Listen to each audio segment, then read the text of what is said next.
অঙ্কুশ লাইফস্টাইলের পক্ষ থেকে সবাইকে অনেক অনেক ভালোবাসা। বন্ধুরা, আজকে আমি একটা নতুন রেসিপি তোমাদের সাথে শেয়ার করতে চলেছি, যা আমি নিজের হাতে বানিয়েছি আর প্রথমবার খেয়েছি আর প্রথমবার বানিয়েছি। আশা করছি তোমাদের সবার ভালো লাগবে। তো চলো আমরা আজকে দেখব কিভাবে রেসিপিটি বানানো হচ্ছে। আজকে রেসিপিটি হচ্ছে সর্ষে বাটা দিয়ে আমি সজনে ডাঁটা রান্না করব। সজনে ডাঁটা রেসিপি বানানোর জন্য আমি এখানে নিয়ে নিয়েছি কিছু পরিমাণ সজনে ডাঁটা সুন্দর করে ছোট ছোট করে কেটে, আর নিয়ে নিয়েছি কিছু আলু একটা, আর অল্প পরিমাণ আদা আর রসুন খুবই সামান্য, টমেটো আর পেঁয়াজ, আর এখানে নিয়ে নিয়েছি বেশি পরিমাণ লঙ্কা, কেননা এটা একটা বাটা সজনে ডাঁটা হবে আর একটু ঝাল ঝাল না হলে ভালো লাগে না। তো আমি ঝাল খেতেও ভালোবাসি বেশি, তো সেই জন্য নিয়ে নিয়েছি। তো আমি প্রথমে কড়াইতে তেল দিয়ে দিয়েছি। এইবার সজনে ডাঁটা আর আলুগুলোকে সুন্দর করে ভেজে নেব। আমি এক এক করে সব সজনে ডাঁটাগুলো কড়াইতে দিয়ে দিচ্ছি। তো প্রথমে ভেজে করলে রান্নাটা খুব ভালো হবে আর স্বাদ হবে অন্যরকম। তো সজনে ডাঁটাগুলো দেওয়ার পরে আমি আলুগুলো দিয়ে দিচ্ছি, দুটোকেই সুন্দর করে ভেজে নেব।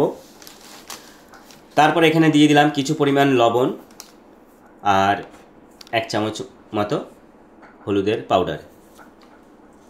এই দুটোকে আমি সুন্দর করে মিক্স করে তারপরে সুন্দর করে ভেজে নেব। দেখতে পাচ্ছ আমি এখানে মিক্স করে তারপরে একটা থালার সাহায্যে ঢেকে দেব। আর এখানে বানানোর জন্য মিক্সারে নিয়ে নিয়েছি টমেটো, পেঁয়াজ, আদা রসুন আর কাঁচা লঙ্কা। এই চারটেকে আমি সুন্দর করে পেস্ট করে নেব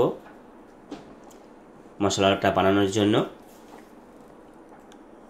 তো সজনে ডাঁটা খেতে সত্যি খুব ভালো লাগে, ডাঁটা জাতীয় যে সমস্ত আছে সব কিছুই। তো দেখো এখানে সজনে ডাঁটা আর আলুটা প্রায় ভাজা হয়ে এসেছে, খুব সুন্দর লাগছে দেখতে আর খেতেও দারুণ হয়েছে। সত্যি প্রথমবার খেয়েছি, ভাবতে পারিনি যে এতটা টেস্টি হবে। তো তারপরে এখানে আমি সজনে ডাঁটাগুলো নামিয়ে নিয়েছি। এইবার ওই তেলের মধ্যে আমি দিয়ে দিচ্ছি তেজপাতা আর কিছু গুঁড়ো জিরে, গোটা জিরে, তারপরে সুন্দর করে তেলের মধ্যে ভেজে নিচ্ছি। তো প্রথমবার বানিয়েছি, ভাবতে পারিনি যে এতটা টেস্টি হবে, আর প্রথমবার খেয়েছি, মানে আমি তো অবাক হয়ে গেছি। সেই স্বাদ এখনও আমি অনুভব করতে পারছি। তো তোমরা একবার এইভাবে বানিয়ে দেখবে, অবশ্যই তোমাদের ভালো লাগবে, যেহেতু আমারও ভালো লেগেছে। তো এখানে আমি তেলের মধ্যে দিয়ে দিচ্ছি যে পেস্ট করে রেখেছি পেঁয়াজ, আদা, রসুন, টমেটো। দেখো এখানে আমি সুন্দর করে যতক্ষণ না এই মশলা থেকে তেল ছাড়বে ততক্ষণ আমি এটাকে ফ্রাই করতে থাকলাম। আর সর্ষে এখানে নিয়ে নিয়েছি মিক্সারের মধ্যে পেস্ট করব বলে, এখানে শিলনোড়া নেই তো পেস্ট করছি মিক্সারের সাহায্যে।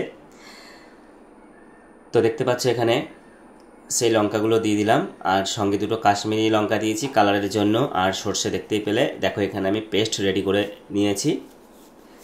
আর পাশেই আমি একটা থালাতে নামিয়ে নিয়েছি যে আলু আর সজনে ডাঁটাগুলোকে ভেজে নিয়েছি ওইগুলো। আর এখানে আমার মশলাটা রেডি হচ্ছে, প্রায় রেডি হয়ে এসেছে মশলাটা। দেখতে পাচ্ছ কালারও চেঞ্জ হয়েছে, তেলও ছাড়তে শুরু করেছে।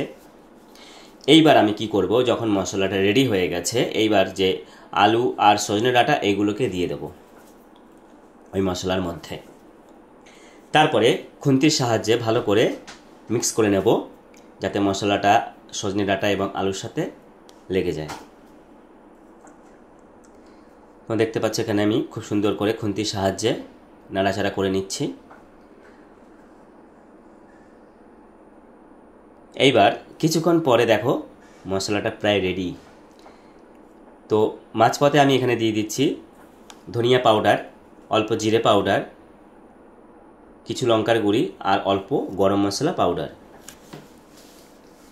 পরিমাণ মতো দিয়ে দিলাম।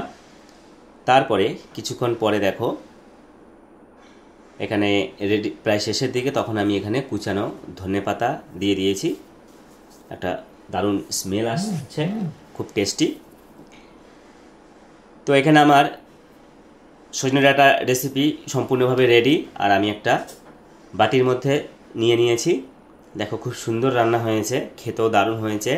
মানে আমি ভাবতে পারছিলাম না যে প্রথমবার আমি নিজে খেয়েছি এবং প্রথমবার নিজের হাতে বানাচ্ছি যে এতটা টেস্টি হয়, জানতাম না।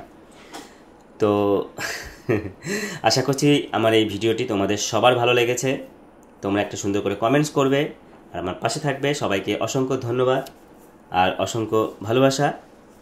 খুব সুন্দর হয়েছে খেতে। তো সবাইকে ভালোবাসা জানিয়ে আমি ভিডিওটি আজকে এখানেই সমাপ্ত করব। সবাই ভালো থাকবে, সবাই সুস্থ থাকবে, আর সবাই ডাটা অবশ্যই ভালো জিনিস। তো সবাইকে ভালোবাসা জানিয়ে ভিডিওটি আমি এখানেই সমাপ্ত করছি। শুভরাত্রি।